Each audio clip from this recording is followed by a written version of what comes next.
Christina and the Complete Jew. A novel by Dr. A. Ahmed. This story continues the narration of the story of the Arab sugar daddy and the beautiful Indian girl, and the story of the Indian child bride and the old Arab husband, and the story of the Indian Miss World and the rage of Muslims of the world. They were written in English and translated into Arabic by Dr. A. Ahmed. It is a love story narrated in 6 books. Book 4. In Search of a Companion in Her Lonely Life. Copyright. All rights are reserved. No part of this book may be reproduced, stored in a retrieval system, or transmitted in any form or by any means without the prior written permission of the author except by a reviewer, who may cite brief passages from the review for general printing in a magazine, newspaper, school journal, or university article. All characters in this novel are fictional, and any resemblance to actual persons, living or dead, is purely coincidental. Chapter 24. At last, the daughter and her mother meet after many years. While Christina is struggling with her indisputable and insoluble divorce issue, she received a letter from the Mumbai Small Cases Court informing her about the scheduled date of her hearing concerning her dispute with her stepfather. The letter stated that the court proceedings were to take place after 7 days from the time she learned from the lawyer that her divorce process may take 2 years in court, and the senior pastor informed her the divorce would never happen through the church. She has almost lost hope of getting her Christian marriage annulled and marrying her American lover. Michael, who is true in his love for his girlfriend, kept encouraging her through prayers and counseling. He spent hours and hours sitting with her in the living room praying and singing hymns and reading the Bible for her. He never tried to touch her or approach her in any way that may tempt them to commit adultery. To him, he promised to accept her and forgive her no matter what she had done with that white guy. His American wife stood firm on her decision and frustrated all his efforts to get her back. Amid that marital turmoil, Christina Fernandez attended the hearing of her dispute with her stepfather. She had not seen her Muslim mother for many years, but that day she managed at last to see her. Her mother is dressed up in a black burqa and covers her entire body except for her face. When her mother walked inside the courtroom, her face was fully covered, but the judge ordered her to unveil her face before she could take the oath. Christina's tears began to fall down her cheeks when she saw her biological Muslim mother after so long. She can see dark clouds of sadness filling her mother's face. She is not anymore the young woman she saw many years ago in Saudi Arabia when she was a child of 7. One can read millions of sad stories behind her gloomy face and black clothes. Despite the age, she still retained her beauty and graceful look. She looks like a woman who is a selfish and wicked husband forced to bend to his whims against her wish. Meanwhile, her mother avoided looking at her. Her daughter has become astonished and disappointed when her mother avoids eye contact with her. Christina also saw the devil incarnate, her evil stepfather, sitting beside her mother. His face is somber and extremely angry. He looks like a ferocious beast sitting near his killed prey after he devoured half of her flesh. Besides him, are seated 2 of his bodyguards who are also his devotees. Those 2 Muslim terrorists are armed, but their weapons are carefully concealed inside their Islamic pajamas. Through bribery and intimidation, they managed to smuggle their guns inside the small courtroom. Shortly after, the 3rd wife of the Mullah Sheikh Al-Din Khan placed her right hand on the Quran and took an oath in Urdu. She promised the court that she would speak the truth, the whole truth, and nothing but the truth. Today, Christina has a great hope of being reunited with her biological mother after destiny had separated them for so long. She can still remember how much she cried when her mother was taken away by the Jeddah policeman from the house of her Saudi sponsor, and what happened to her after that.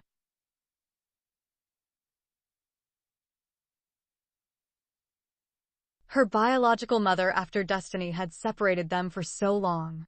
She can still remember how much she cried when her mother was taken away by the Jeddah policeman from the house of her Saudi sponsor, and what happened to her after that. She was ill-treated by the Cobra woman, the 3rd wife of the old Arab man who brought her with her mother from India to his country. She was by then just a female child of 7 years old. She has never seen her mother again except today. Many bad things happened to the daughter after she lost the protection of her mother. She got kidnapped, raped, and imprisoned for 10 years by the evil old Saudi man, Sheikh Freeze Satan Ahmed. She also got abducted, abused, and tortured for over a year by the despicable sadist man, the late film director, the devil incarnate Mahmood Khan. She got jailed in the Mumbai and Pune women's prisons and raped by many evil top police officers and government senior officials. She was converted against her will to Hinduism by her dominating Hindu mother Rani Krishna and forcefully got married to the selfish Hindu boy Rahul Patel. While she was in America, some Somali Muslim terrorists had brutally blown in smithereens her loving husband Uncle Jimmy, and in bits and pieces her beloved daughter Rayhana. Recently, she got brainwashed through false prophecies and deceived into marrying her current selfish Christian husband Bruno Fernandez, who and his parents and his two bad sisters turned her life into a living hell.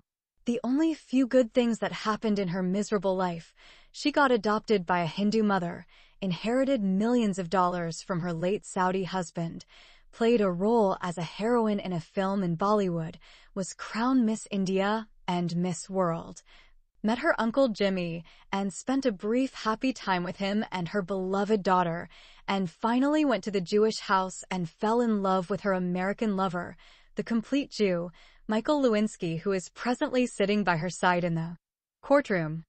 Despite her dark and sad past life, the American wife has tried hard to block those numerous and uncountable numbers of the ugly and a few good memories from erupting inside her troubled mind. She does not want to remember anything at that moment except the love of her Muslim mother. She just wants her mother to recognize her, embrace her, and kiss her. At that moment, she is longing for the love and hug of her mother and nothing else. For that, she came from America to India. For over a year, she searched in every nook and corner of the hundreds of slums and thousands of huts in Mumbai for her biological mother until finally, she found her in a remote Muslim town. She has understood the time of reaping the fruits of her efforts has come at last. Therefore, she is waiting eagerly with a heart full of great expectations. After taking the oath, her mother stood in the witnessing box. She has her eyes facing the floor. It seemed like her mother did not want to look at anyone. Once again, the judge asked her to lift her gaze and look at the girl who had claimed to be her biological daughter and answer the questions of the court. Begum Rayhana Sheikh Aldeen Khan forced her eyes and looked at her daughter. She looks incredibly sad and frightened. The judge asked her in a loud voice whether she recognized the girl who was sitting in front of her as her daughter. She answered in a soft voice, no. Then, the judge changed his question and asked her whether she had a daughter by the name of Ifat Khan. Rayhana looked at her daughter for a while and said again, not at all. If someone had taken a sharp dagger and stabbed her in her heart, Christina might not have felt so much pain as when she heard her mother openly deny that she had a daughter by the name of Ifat Khan. When she heard the second answer from her mother, the daughter felt as if someone had suddenly switched off all the lights in the courtroom and closed all its windows and doors. She can see nothing in front of her as if she is struck with blindness and paralysis. Her mind has become blank, and her lifeless body has suddenly fallen flat on the floor like a girl who got shot by a gun in her head from point-blank range. When Christina opened her eyes again, at first she failed to know where she had been cast. She can see the people around her through a blurred vision. They have appeared to her as if they are scary ghosts. She thought that she died and descended into hell, where infidel human beings have been turned into demons and monsters due to their evil deeds. She began to panic and sweat terribly. When she tried to cry for help, her voice failed her. She has become afraid and thinks those scary black creatures may attack and turn her into a ghost just like them. She closed her eyes and opened them many times, and every time she saw those scary creatures surrounding her. When they began to speak to her, she heard them speaking in a gibberish language just like zombies. She cannot understand a word of what they are saying to her. After much struggle, she managed to open her mouth and shout. She started to shout and call for help. She tried to get up and run for her life. But she cannot be able to move a hand or a leg. She felt those scary creatures were restraining her. She strove to free her legs, jump off the bed, and run away from them. She discovered that those scary creatures had fastened her hands and legs with strong and long chains. The slum girl Ifit Khan, who is now known as Christina Fernandez, does not know that she has lost her mind and gone temporarily insane. After she was vehemently denied, rejected, and betrayed by her Muslim mother, she could not stand the shock, lost consciousness, and fell inside the courtroom. Her American boyfriend Michael and a couple of police constables had carried her lifeless body out of the courtroom and rushed her in an ambulance to the nearest hospital. Although she had been revived in the hospital, still the doctor and nurses discovered she lost her mind and became a madwoman. She has been transferred to a mental asylum. She is now restrained in her bed at the mental hospital because she has become extremely violent and a danger to herself and others around her. Chapter 25. The Third Married Life of Mrs. Begum Rehanaji. To know why the biological mother Rehana Khan had denied in court and under oath that she ever had a daughter by the name of Ifit Khan and disowned and betrayed her only female child, we need to state briefly what had happened to her after she returned from America. And then she settled with her 3 sons into India. When Rehana came to know through Rani Krishna that her husband Jamal Khan had fallen in love with her lost and found daughter Ifit Khan, she decided to sacrifice the love of her life for the sake of her beloved daughter. She knew that her daughter had suffered so much under the abuse and captivity of the evil old Saudi man Sheikh Ahmed. Therefore, she refused to listen to Rani Krishna's advice of not divorcing her husband. She even rejected her huge financial bribe and was not scared of her threat of taking her cheating husband and daughter to court and accusing them of practicing incest in America. At that time, Rehana wanted her daughter to enjoy her lover Uncle Jimmy and live happily with him and their daughter. Accordingly, she divorced her husband, Jamal, sold her house in America, and decided to go back to her motherland. After leaving the States, Rehana Khan returned to Mumbai with her 3 sons. She lived for some time in a rented apartment with her sons in the Byculla area. She had a fair amount of savings plus the money she received after selling her house in America. She decided to settle down permanently in her homeland and bring up her 3 sons. After her husband cheated on her, she lost trust and interest in men. Notwithstanding, shortly after she settled in Mumbai, Rehana, through her Muslim neighbors, one day was invited to attend some religious festival at Mumbai town. While she was attending that Islamic festival, she was spotted by a big mullah who is the imam of the largest and most prestigious mosque in that Muslim town. Although he already had 2 wives, the lustful mullah was struck by the beauty of the woman and somehow came to know where she was staying and sent some of his female relatives to propose to her an Islamic halal marriage for him. Although at that time Rehana was not all that religious, she was tempted by the exalted position held by the mullah in Mumbai town. Besides, she learned that the mullah has the Mughal royal blood running in his veins, and he is from the Ashraf caste, or the Muslim nobles, while Rehana is from the Arzal caste, the Muslim untouchables. Accordingly, the temptation was beyond her ability to resist it. In addition, at that time, the divorced Muslim woman, Rehana Khan, needed a man to protect her and satisfy her sexual needs. Wherefore, she accepted the marriage proposal, and shortly afterward, the fiancé and his fiancée were married through a big wedding celebration. The imam of the mosque is quite wealthy and spent generously on his American Muslim wife. After her return from the Promised Land, Rehana became known among her Muslim circles as an American Muslim. After staying with her 3rd husband for 1 year, Rehana was completely changed and became a deeply religious woman. She regularly prays 5 times every day, fasting during the holy month of Ramadan, and attending mosque with other women. She was treated by her neighbors as a royal woman and mixed only with noble Muslim women. Her name was changed from Rehana to Rehanji, which means Rehana the Great. No one is allowed to call her name without adding the royal title of Begum. Traditionally, it was conferred upon Muslim women of royal or aristocratic rank and was often used in the same ways as the title Queen or Maharani. In the meantime, the royal wife Begum Rehanji Sheikh al-Din Khan was taught to recite the Holy Quran by heart. Her 3 sons likewise were turned into deeply religious and pious boys. Begum Rehanji never told her third husband that she had a daughter from her first Muslim husband. She did not even mention to him that she had married 2 men before she met him. She confessed that she married a Muslim man called Jamal Khan when she was in Mumbai and emigrated to America with him. They had 1 son when they were in India and 2 sons were born to them in the States. Also, she told him that her husband cheated on her and fell in love with a young Hindu girl called Pooja Patel who was as old as his daughter. He even fathered a female child with his Hindu girlfriend without the marriage bond. Such scandalous relations are lawful in America but illegal in India. Due to his shameful deeds, she left him because he forsook her and began to live with his young Hindu mistress. Because of his scandalous relationship, she divorced him, took his 3 sons, and brought them with her to her motherland. That day, when her third husband, the dangerous Mullah Sheikh Aldin Khan, came and told her about the shamefully dressed-up girl who claimed to be her daughter, Begum Rehanji found herself being confronted with a serious problem. Her husband also told her the girl said her name is Christina Fernandez, and she was born a Muslim but converted to Christianity. Begum Rehanji became extremely mad when she learned that her Muslim daughter, Ifat Khan, had left Islam, discarded her Muslim name, and took the name of an infidel girl.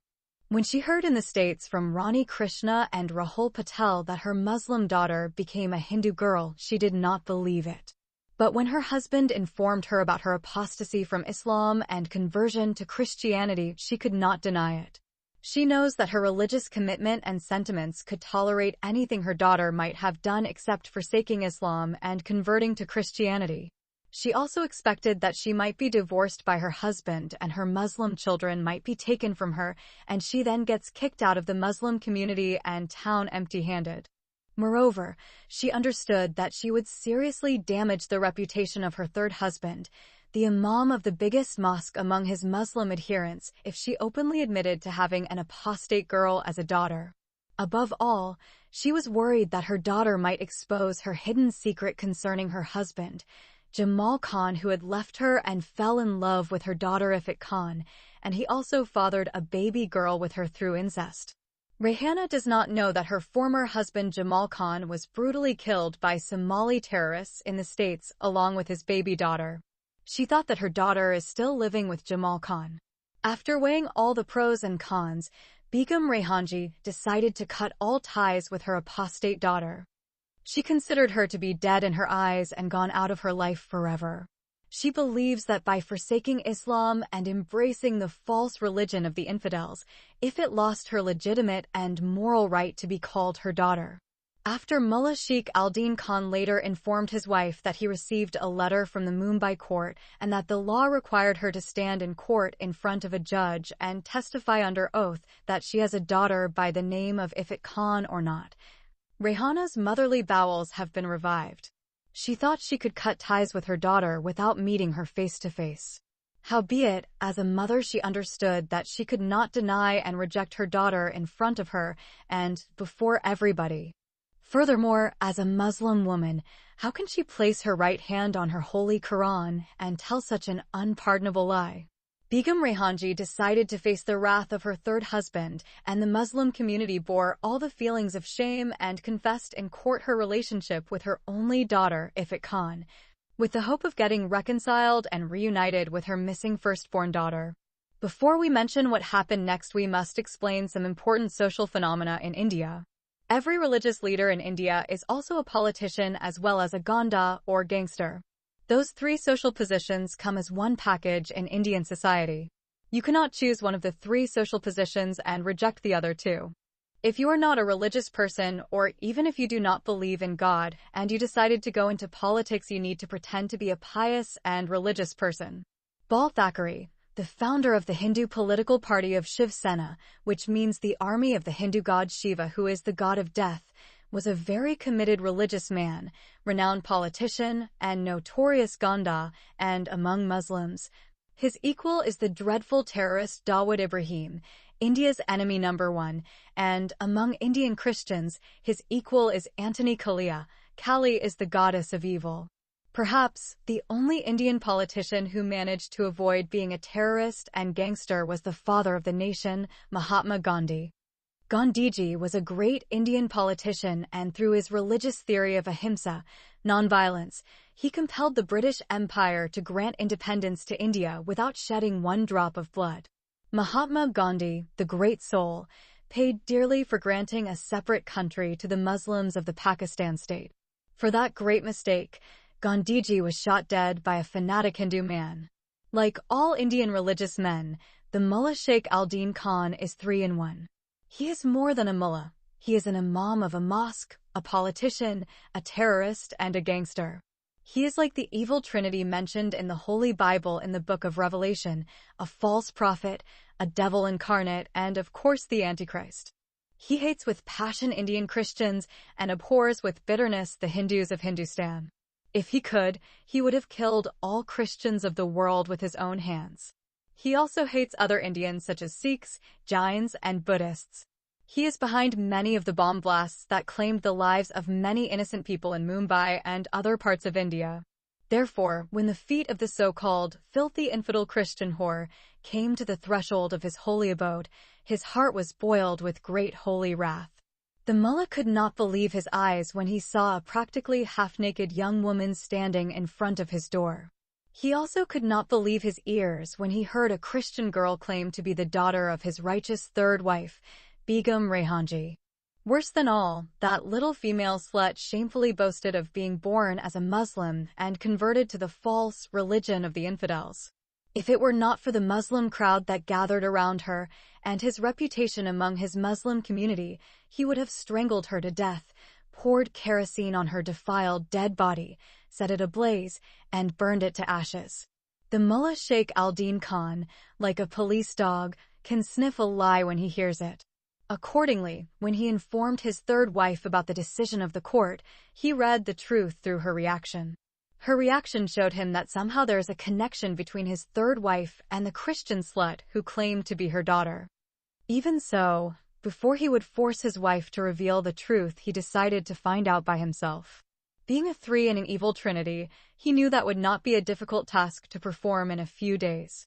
He sent 3 of his religious terrorists to some of his top police buddies, who are also Muslim terrorists like him, and working in the Criminal Investigation Department, and demanded a full report on the life of his third wife, Begum Rehanji. After a few days, he received in his hands a 100-page report on the life of the former female dweller of the Dharavi slum, Rehana Khan.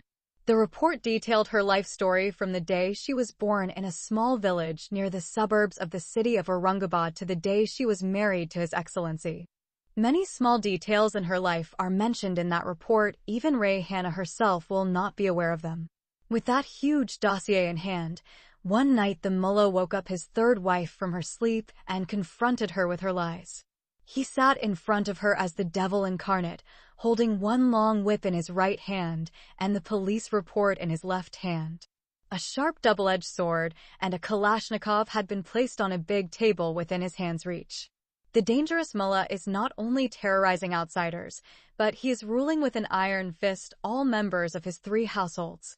He told his third wife that he had not only come to know that she was married to a first husband and gave birth to 5 sons with him, but also he fathered her only daughter, Ifat Khan. Furthermore, he told her Jamal Khan was her Muslim husband number 2, and he is her husband number 3. Rehana responded with tears and pleaded for mercy and forgiveness. She knew and understood that if she denied his findings, he would behead her and bury her body inside her house. Then, he can fake her funeral, and instead of her beheaded body, he will bury a few pillows in the Mumbai Qabristan or the Islamic graveyards. He can tell his other 2 wives and children that he has slain his third wife on an honor killing, or simply she committed suicide because he caught her in bed with another Muslim man.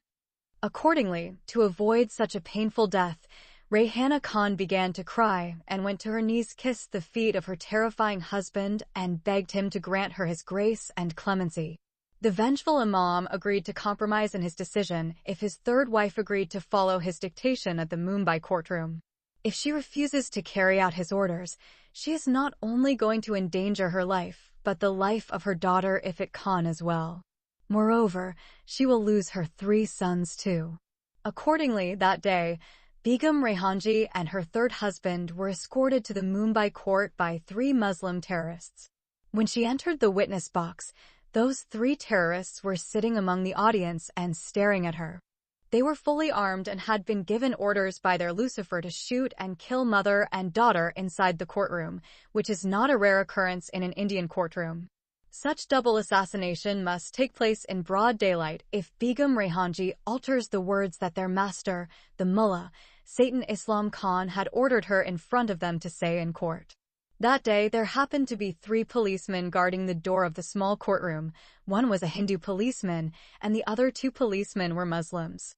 By frightening the Hindu guard of killing him, slaughtering his wife and children, and bribing the 2 Muslim policemen, they managed to smuggle their weapons inside the small